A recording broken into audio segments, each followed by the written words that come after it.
So welcome everybody. We're really excited to have you here and the great response through the registration of CSU students and other people to our webinar titled Courses to Careers in Water. And we're pleased to partner with California Urban Water Agencies for this effort. And we'll get an overview of CUWA and such. And of course, my phone's going off.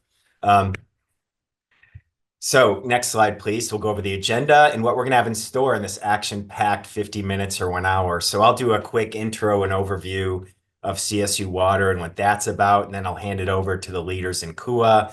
We're going to get some great overview of water agencies and what they do. It's probably not what you thought or already thinking, or maybe you don't have thoughts on that, and that's why you're here. So we'll solve that problem.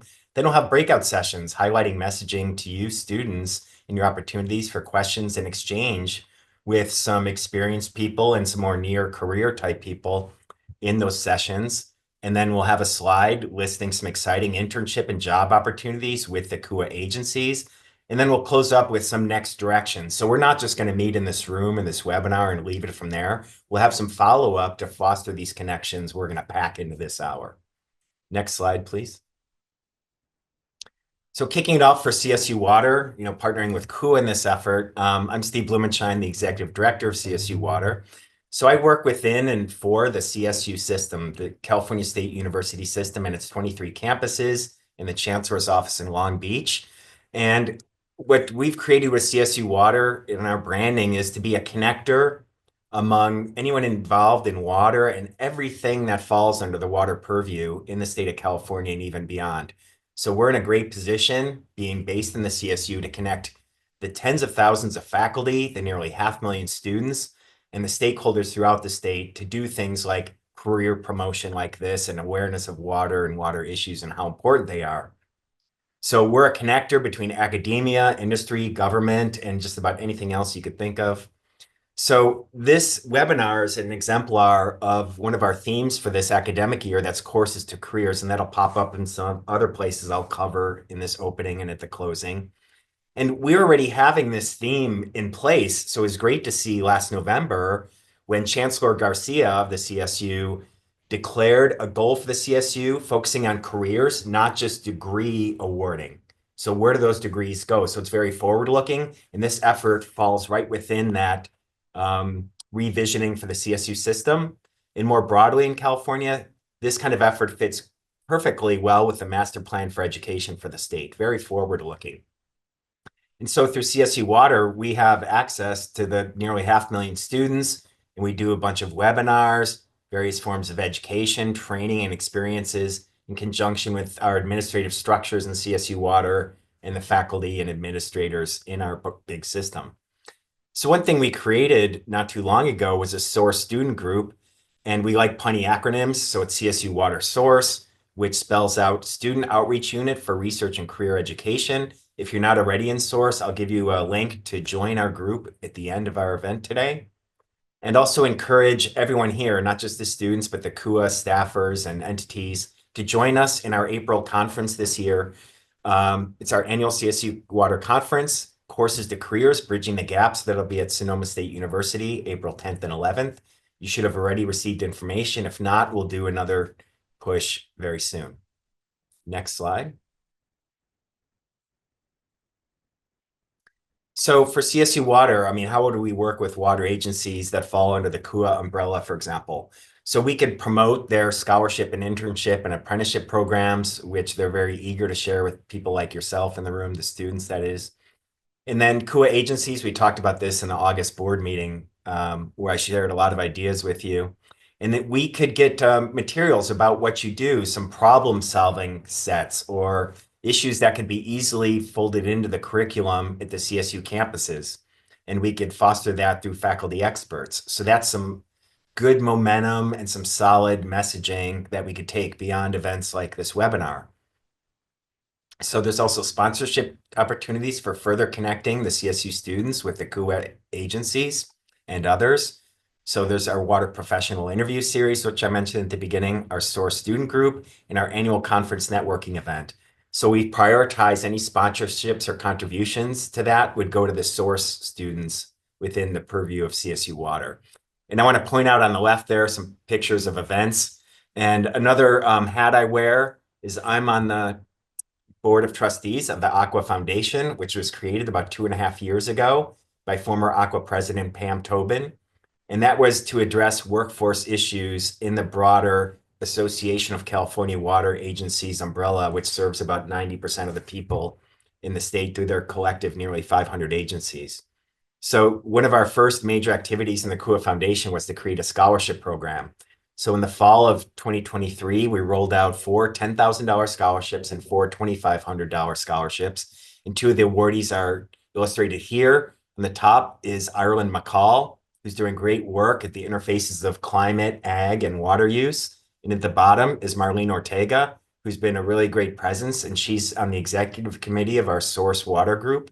Marlene is presented at 2 regional events under the Aqua umbrella, and she gets up to the podium and she could really tell a story. She gets a standing ovation nearly at every event she goes to. So students in the room, imagine that. So Marlene applied for one of our scholarships, got it, and now we're connecting her with the broader water industry universe, and she is a known name and known commodity. We're so proud of her, right, Jennifer? If you want to say a few words there. Jennifer is my colleague she's the co-chair of the Aqua Foundation board. Yes, I mean it's been a fabulous experience getting to know these students, and they are outstanding. But again, they didn't know how cool water was, and now they're true believers. Right. Thanks, Jennifer. And so with the next slide, I'll turn it over to Jay. Well, we'll go over the breakout rooms. Or next, I'm going to give an overview of CUWA. There we go. Yeah. 80 rows of CUWA. Good afternoon, everyone. My name is Katie Ruby. I'm a water resources engineer with Brown and Caldwell, which is an environmental engineering firm. And I also serve as one of the deputy directors of the California Urban Water Agencies, or CUWA. And I'm joined today by a few fellow CUWA team members. So Tiffany Tran and Amparo Flores, if you want to wave hello. Huge thank you to the two of them for doing much of the heavy lifting behind this event, along with the CSU Water team and Aqua Foundation. So CUWA is a nonprofit corporation made up of 11 of the largest urban water agencies in the state. You see them listed here, and you'll be hearing from many of them later today. So our agencies collectively serve 2/3 of the state's population. So I would guess that many of you receive water either directly or indirectly from one of our member agencies. And I say direct or indirect because some of our agencies are retailers, meaning they sell water directly to homes and businesses, while others are wholesalers, meaning they sell water to other water agencies who then deliver that water to homes and businesses. And so, well, today you'll get to hear from representatives of many of these member agencies.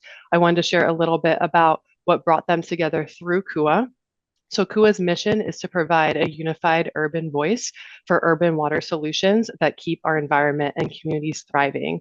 And this mission has really helped shape our strategic aspirations, which are on the next slide. If we can go there. These 4 aspirations really serve as our long-term vision for California water. And so this is something that CUWA and our member agencies hold really deeply, and it shapes all the work that we do. So we want consumers to trust the quality of tap water, and having safe drinking water is a part of this. But also many people don't trust their local water utility, even if the water is safe. So we're looking at not just how we can maintain high quality drinking water, but also how do we communicate that effectively to our customers, and how are we showing up and building trust in the community. Reliable water supply is available to all Californians, and this includes not just the source of water, kind of where it comes from, but also the infrastructure that it takes to get water where it needs to be. Safe water is accessible and affordable to all. So currently there are several 100,000 people in the state of California that do not have access to safe drinking water, and we find this problem unacceptable. So CUWA actively working with many of these communities that don't have safe drinking water to help them secure access to safe drinking water supply. And then lastly, water agencies embody diversity, equity, and inclusion through culture, practices, and accountability. So this is partly about kind of what agencies are doing internally, so their hiring practices and that sort of thing, but also how they show up in the communities that they serve.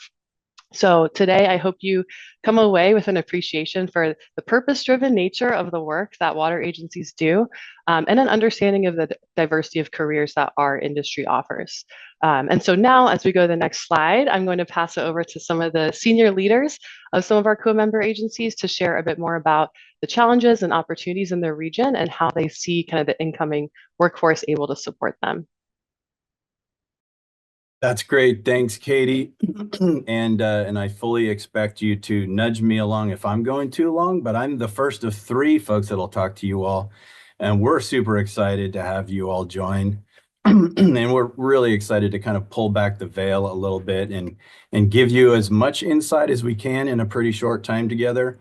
My name is Ed Stevenson. I'm General Manager of Alameda County Water District, also serve on the Board of Directors of CUWA. And on the map there, you can see ACWD, we're in the Bay Area. We serve the southern part of Alameda County, and we are situated right between San Jose State University, which is my own alma mater. I'm a CSU person, just like you all are. And also in between San Jose and Cal State East Bay in Hayward. And so we're also fairly close by to San Francisco, Sonoma, and even Monterey Bay and Sacramento, and even Stanislaus. We have folks that come to our agency from all those school systems all around this part of California. A quick overview of ACWD. We serve about 1/3 people in Southern Alameda County. We were formed in 1914. We were actually the first agency formed under the County Water District Act of 1913. So we've been at this for over 110 years now, and we're a full service water retailer. So that means we do all things water. We source the water, we manage our water resources. Some of our water is imported, some of our water is developed and managed locally. And we treat the water, we distribute it to our customers. So we're engaged in all facets of the water cycle, and we engage directly with our customers, the people who use our water. We have three main sources of supply. We're part of the State Water Project. So those are the big canals that you see going up and down the state along Highway 5. We're also part of the San Francisco Regional Water System. That's the system that extends all the way from Yosemite National Park in the Sierras to the Bay Area. But our most important source of supply is the Alameda Creek and Alameda Creek watershed that's right here locally in our service area. The watershed is about 650 square miles, runs from Mount Diablo to Mount Hamilton. For those familiar with the sort of Bay Area, it's really the largest drainage into San Francisco Bay other than the Sacramento-San Joaquin Delta itself. So that water is used to recharge the Niles Cone groundwater basin here that's under our feet. It's really a unique resource, and we're the legal caretaker of the basin. So many of our programs are centered around management of those resources. We do have some pretty innovative facilities and interesting infrastructure. We have 2 brand new fish ladders and multiple state-of-the-art fish screens for environmental sustainability. We have inflatable rubber dams that we use as part of our groundwater recharge operation. We even have a 12 MGD, million gallon per day desalination facility that's been operating for over 20 years, and a lot of folks don't know that. So we're sort of, we've got a lot of interesting things going on here. But we know that you're here because you're interested in learning more about careers in the water industry. And Rachel and Juan and I are here because we've all been where you are right now. And we want to help you get a little bit better sort of understanding of the industry and careers in the industry. So part of that is for me to share a little bit of my own story and what drew me into water. And so I first joined ACWD while I was still in school at San Jose State, and that rolled over to serving as an intern here at ACWD. There was so much stuff going on here. I was just fascinated by everything. I couldn't get enough. So what drew me into water were a few things. I wanted to provide service to people and to my community and to the environment. Those things were really important to me. I also wanted stability for my future. I didn't want my career to be subject to being outsourced. And I had seen, back in the early 90s, that's me. I'm an old geezer. So back in the early 90s, when I was sort of in your situation, I was seeing, a lot of my peers and friends kind of going into technology and other areas. and I saw that many of their sort of careers were being outsourced. I had no interest in being subject to outsourcing. So I thought to myself, what's the most precious and important natural resource? That's water. There's literally no life without it. And how does water fit into industry? And well, water is not subject to outsourcing, right? Water's like politics; it's all local. So that provided some semblance of stability. Water can't be, my career can't be outsourced, but on the other hand, I knew that the skills and the experience that I would develop are definitely portable, right? I could go anywhere where water is important, right? And that's everywhere. So those factors were pretty important to me in my sort of decisions that I was making about the same time that you're considering your future. So that's a little bit about me. So I'll turn it now over to Rachel Murphy, who's the general manager of Contra Costa Water District. And Ed, as we move along to just a quick time check, Rachel and Juan, we have about 10 to 15 minutes before breakout sessions. Okay, well, I will just do a brief overview of Contra Costa Water District. Thank you, Ed, for the introduction. The Contra Costa Water District is also in the San Francisco Bay Area, as shown in the map, adjacent to Alameda County Water District in the Bay Area. And we serve the central and eastern portion of Contra Costa County, and we're adjacent to the San Francisco Bay Delta. So we, as Katie introduced, we have two major types of customers. About half of the population we serve, which is about 520,000 residents. We're responsible for providing safe and reliable drinking water all the way from the source to the faucet in the home. And then the other half of the population that we serve, we are providing, in some cases, untreated water to local water districts and cities where they treat it at their treatment plants and then send it along to the customers' homes and businesses. Or in some cases, we treat the water and then deliver it to the city or water district, and then they deliver it to the home. So we have a lot of different relationships within the community. We are, as I mentioned, adjacent to the San Francisco Bay Delta. We have 4 intakes in the San Francisco Bay Delta. And what that means is fish screen facilities, pumps, pipes that then bring that supply of water into our service area. We treat it and then distribute it with pumps and pipes and reservoirs into our system. Given we are entirely reliant on the San Francisco Bay Delta, we are heavily involved in water policy, water science, what is happening in the Delta, and keeping up with and trying to influence regulations as it relates to the operation of that system. We also have a primary reservoir for the Contra Costa Water District, our Los Vaqueros Reservoir, which we use in combination with those 4 Delta intakes for not only water supply, but also water quality, so that we can blend with the water that we're able to access from the Delta to make sure we're providing good quality water to our customers. Finally, what drew me to my career in water? I have to say it was a little bit of luck. While I have a master's degree in environmental engineering, I spent the first third of my career working for a city nearby and doing construction and engineering type projects, built a lot of relationships with water district employees over that span of time, and was able to make the switch over to the water utility when an opening popped up. That was 17 years ago. So the rest, I will say, is history. And with that, I will introduce Juan with the City of San Diego. Thanks, Rachel. Good afternoon, everybody. So I'm Juan Guerrero. I'm the director of the City of San Diego's Public Utilities Department.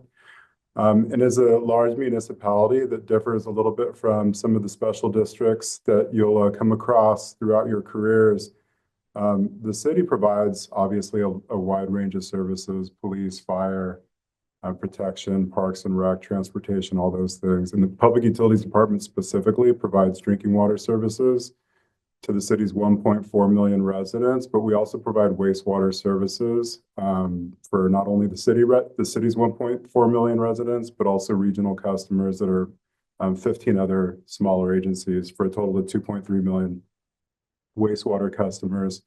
We're also situated close to some of the CSU campuses. So San Diego State University, my alma mater, is just down the road. And we're also fairly close to CSU San Marcos as well. But really this synergy, what makes us a little bit different is with this synergy between water and wastewater, our department's currently embarking on what's the largest infrastructure project in the city's history. It's part of a unique program that we call Pure Water San Diego. It's a phased multi-year program that'll provide nearly half of San Diego's drinking water supply by 2035, which is important for us in San Diego, especially because most of our drinking water is imported either from the Colorado River primarily, with a little bit coming from Northern California as well. On top of that, it also reduces treated wastewater discharges after treatment from being discharged back into the Pacific Ocean. So we're currently underway with construction for phase 1 of this program. It's about 70% complete. It's planned to be online in the middle of 2026. Phase 2 planning is currently underway. Again, the Pure Water program basically will be using proven advanced water treatment technology to clean recycled water to produce a safe, high quality drinking water, which is going to be really important for us. It's not only a cost-effective investment based on the cost of our imported water supplies, but it'll also provide a reliable, sustainable drinking water supply for generations. It also leads to new career opportunities, which is why you're all here to hear about. What drew me to this career in water was also coming across a job kind of randomly, but really getting familiar with the essential nature of water and the treatment technologies that can take dirty water and make it clean again. Was just really fascinating to me to learn more and more about the technologies. And then as you spend more time in the industry, you start learning more and more about a lot of other things. And that just really fascinated me and kept me pretty jazzed. And over the course of my career, you just get offered different opportunities that might not be your comfort zone or the space where you started. But if you really keep an open mind and stay inquisitive and just really try to help people, you really never know where a career in water is going to end up taking you. So with that, it's just a really exciting career path, and we're excited to share whatever experiences we have with you all.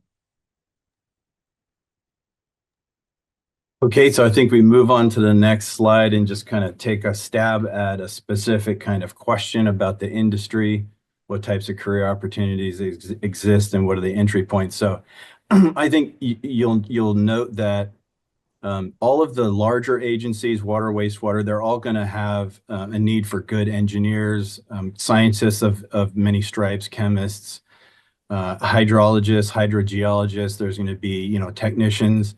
There will be analysts, again, of all different stripes: data, business, human resources, financial. Human resources, there'll be public relations, there'll be accounting, information technology, financial planning, and then all of the trades too, right? Mechanics, electricians, inspectors, operators, and so forth. So there's lots and lots of job classes and job opportunities in water and wastewater. So let's try and connect the dots. Like how do we get from where you are now to a career in water? And so, obviously the first part is to prepare yourself through your education. I mean, that's critical, obviously, and that's what you're engaged in right now. What do you do then? So common entry points. There's the internship path, which is a really, really good path. That was my path. It's one of the best ways that you can really learn about the industry, learn about organizations and how they work. It's kind of a low risk opportunity to kind of try out your skills in a real world situation. And it's just great exposure and an opportunity to develop your understanding. And it also looks great on a resume too, right? Besides internships, and you'll learn a lot more about internship opportunities for these agencies coming up. But besides internship opportunities, we all have entry-level positions, right? And in most of the job classes that we have, there's entry-level opportunities. Engineers, chemists, hydrogeologists for us, technicians, again, analysts of various kinds. For ACWD, those will start on the order of $100,000 as the entry level, up to $130,000 or so. $100,000 as an entry-level person. And then, of course, over time, as your experience and your knowledge grows, then, you know, salaries grow too.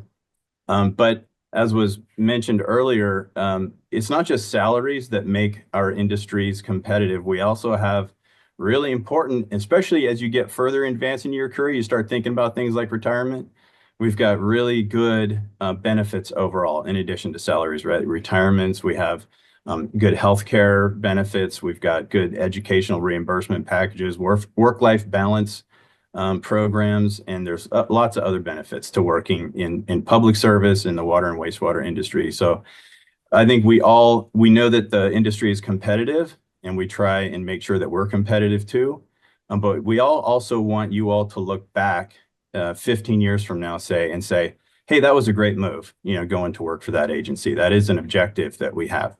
So all that said, though, you're not going to get filthy rich working in public service, right? So it kind of all depends on what's most important to you. In terms of mobility within the agency, you know, we've all, the three of us have all moved around within our agencies, maybe within the industry, and have done different things. Mobility is really important, and it's something that you'll find in public water service. So you know, I moved from an internship to the general manager, right, through water supply, water production, design, construction, land development, new development, real estate, and things like that. So it's definitely a doable thing. We have engineers that move across all divisions: water quality, production, groundwater, water supply.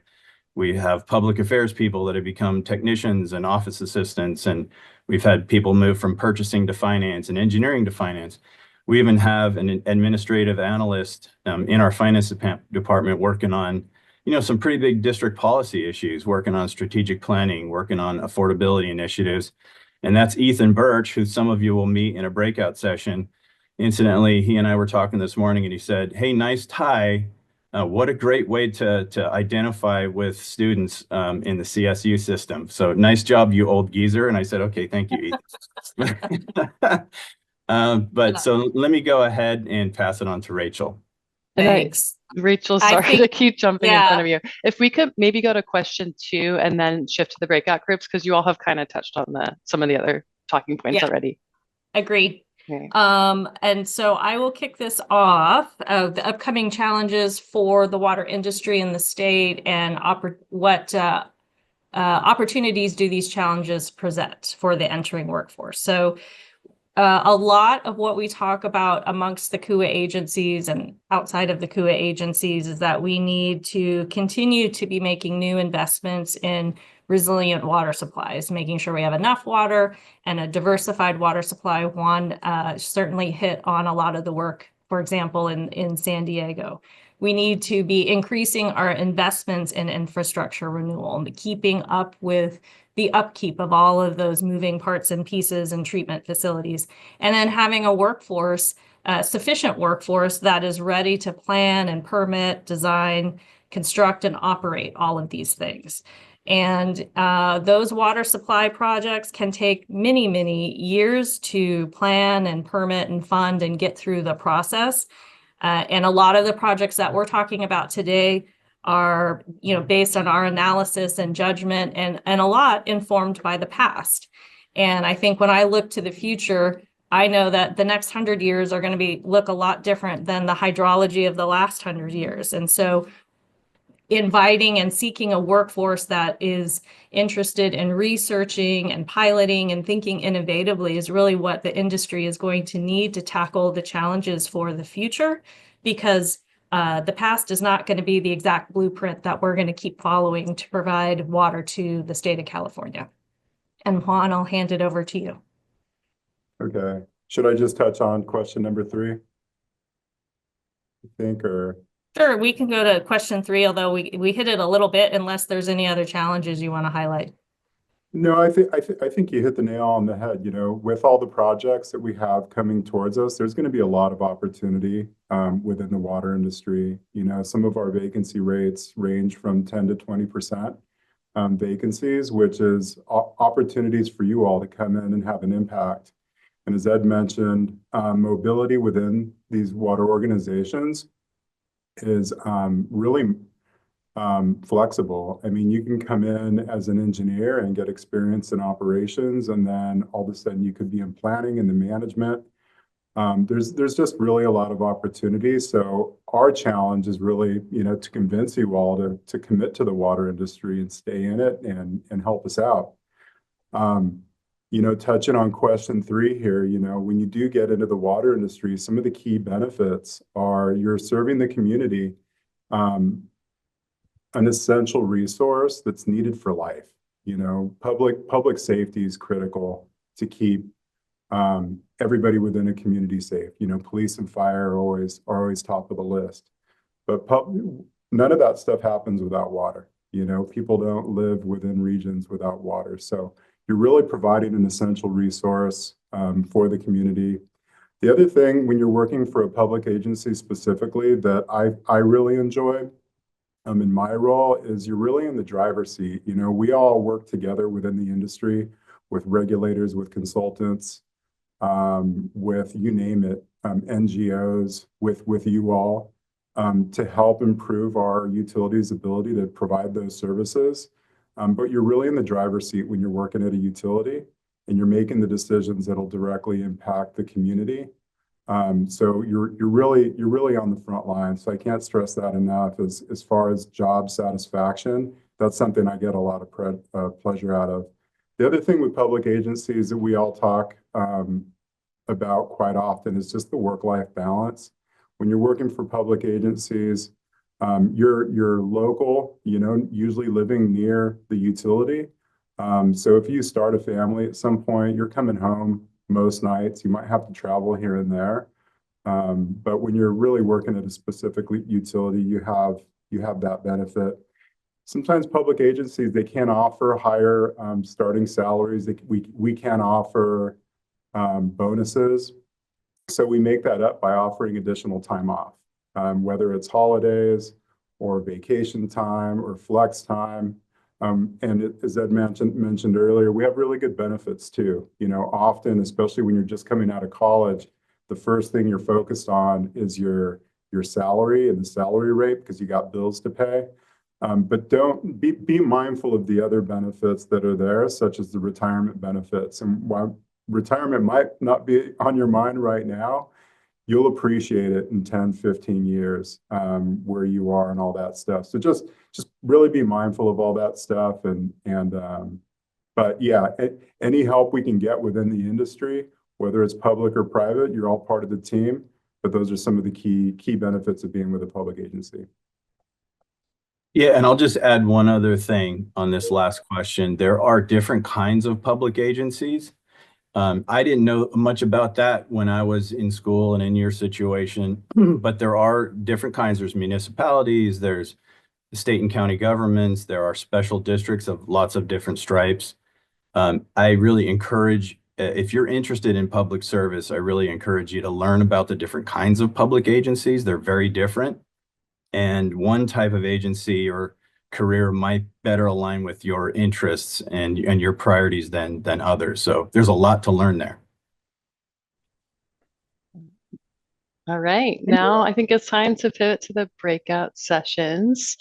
So we have on the next slide an overview of what those sessions are. And then Jace, if you could give, well, let's just give a moment for people to read what these are. So what to expect when applying to a career with water agency, understanding water agencies work towards a sustainable future, career pathways in water agencies, and then how to prepare for a career in water while you're still in school. So Jace will give an overview of logistically how these sessions are going to work. All right. So once these rooms are open, all moderators and panelists will automatically be put into their room. As for everyone else, you'll see a pop-up on your screen that shows a list of these 4 breakout rooms. Decide which one you want to see the most, and you'll see a little join button next to the name. All you have to do is click that join button. If you don't see a pop-up when these rooms open, at the bottom of your screen, you might see a breakout rooms button, either at the bottom or in the more section. But if you still don't see it, then just let me know. But the room should be opening right now. And this main room will remain open. So if you need to exit and come back for any reason, Jace will be here to answer questions. And we will reconvene with about 5 minutes left to wrap up.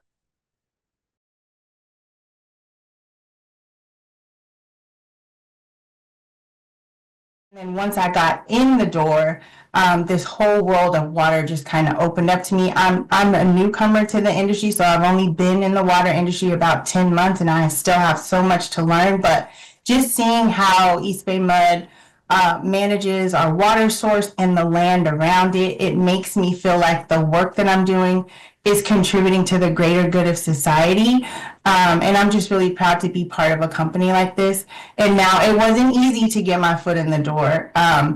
East Bay Mud is a lot of people want to work for this company. It's a reputable employer. They have excellent pay and benefits. So there's a lot of competition when you're applying for jobs.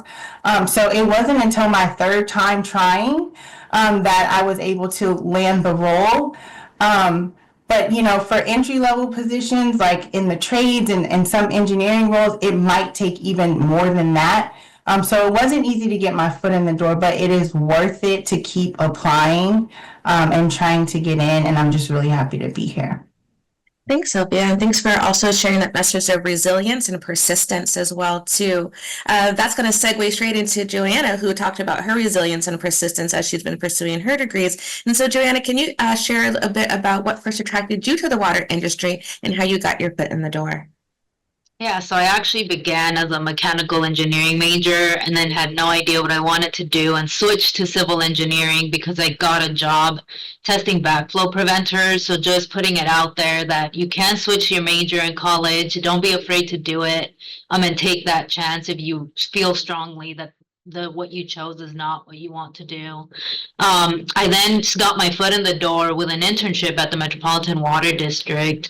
Once I sat in that, cubicle and felt how the company worked and all the benefits, I knew that that's where I wanted to be. I did apply to 14 internships and got one, so I felt like I won the lottery.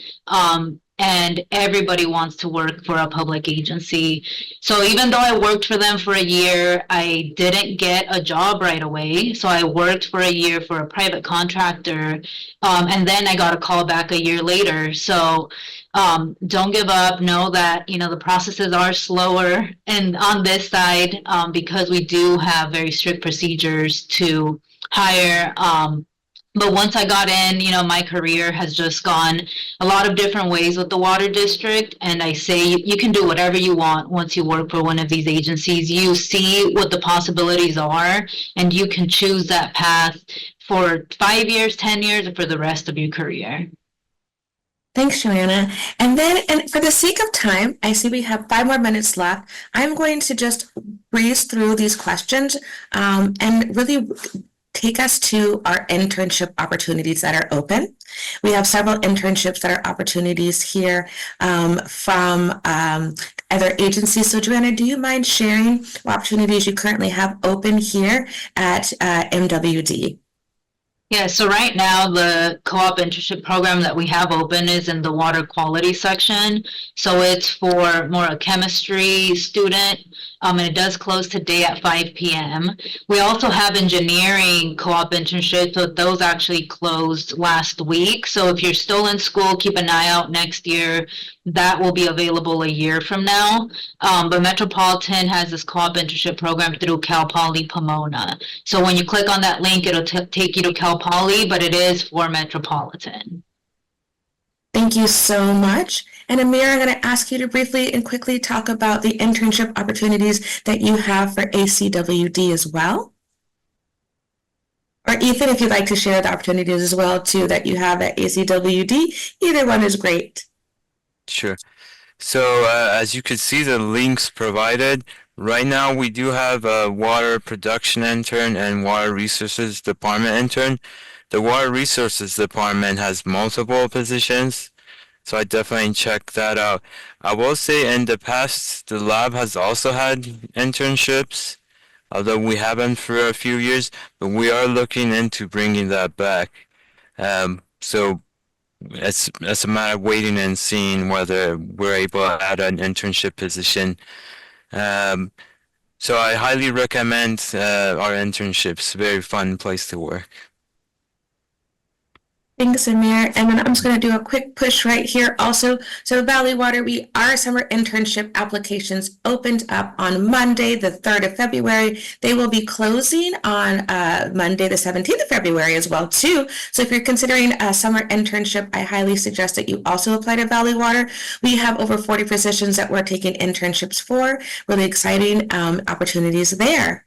And now I'm going to take questions. I want to just make sure that we share the opportunities of internship opportunities. And I think we have about 4 or 5 minutes left. So I would love to take some questions. Sylvia, I see that you raised your hand. Yes. I just wanted to share. I think you all will be receiving like a PowerPoint slide deck or something that has additional internship opportunities, and ours for East Bay Mud is listed there. But just really quickly, we will be having some opportunities opening in the spring for a Ranger Naturalist 1 and an engineering aide. I'm going to put a link in the chat. If you could just monitor the page, and then once it opens, you'll be one of the first people to see it. Thank you so much, Sylvia. All right, Amparo, I'm going to ask for your assistance again in helping me to manage the chat. If there's been any questions that have come through our chat, that was a great time. And then students, if you have any questions, and again, I do apologize for us being short on time for our panel discussions, but if you have any questions from our panelists about their careers, about applying for internships, or just transitioning from one journey from courses to careers in the water industry, now's your time. It's a question from Evan. Projects including a multi-benefit approach and urban waterway restoration. Are there roles within public agencies that involve hydraulic modeling, or are these tasks typically, it's hard for me to see this right now, are these tasks typically handled by consultants? Additionally, are there positions or career paths within the agencies that require a significant amount of field work? So I can answer that from Metropolitan's perspective. So we have our own hydraulic team. So they model internally our whole pipeline and everything. So it's not typically handled by consultants, only if there is a need when we have a lot of projects. And then there are a lot of roles that do require field work. I spent 9 years at Metropolitan in the field handling the projects, installing 90-inch pipeline, 20 feet underground. So there are careers in the field as an engineer, as an inspector. There's a lot of routes to be in the field if that's what you want, or the office as well. Great. And I see a hand up, Albert. Hi. Yeah, so I'm currently an engineering technician at a local water district in Southern California, for Los Virgenes Water in Calabasas. However, I'm getting a master's in urban planning, and would like to transition over to resource management or resource conservation, which is something more aligned with my major. I just wanted to know if you guys had any suggestions or tips on how to achieve that. We do have a water resource group at ACWD, and they do have internships as well. So there is definitely a group that would match what you're looking for at ACWD. And Albert, this is Mara. I was going to chime in. I would suggest that you start looking on LinkedIn and who is working at the agencies that inspire you or you're passionate about working, and starting to connect with those employees as well too. It's always great to be a known name in an applicant pool. Start making those connections. So that would be my suggestion as to anyone who wants to make a career change or an agency change, is to begin to find your allies within that other agency to be a known name in that interview pooling. Thank you. Mm-hmm. Okay. Yeah, so we have here just a list of some of the open internship and job opportunities at our CUWA agencies. And I believe Tiffany will put this in the chat too if you want to access some links, and we can share this out after as well. But yeah, you can go to the next slide, Jace. So it looks like we've got some current open opportunities in the Bay Area as well as Southern California. I hope you all enjoyed your breakout sessions. And Steve, I think the last slide is for you to close out. Yeah, thanks, Katie. What we could do with CUWA's agreement, of course, is to post the recording of the webinar and these slides on our website. We have that for each of our webinars as standard practice. So we'll share this information. It's great to see everybody here. It's such a great effort, especially the CUWA team in organizing this. It was one of the best organized webinars I've ever seen. And credit to people on our team. We have Jace, Kaylee, and Laura were instrumental in putting this together. Their pictures are here at the bottom of this slide.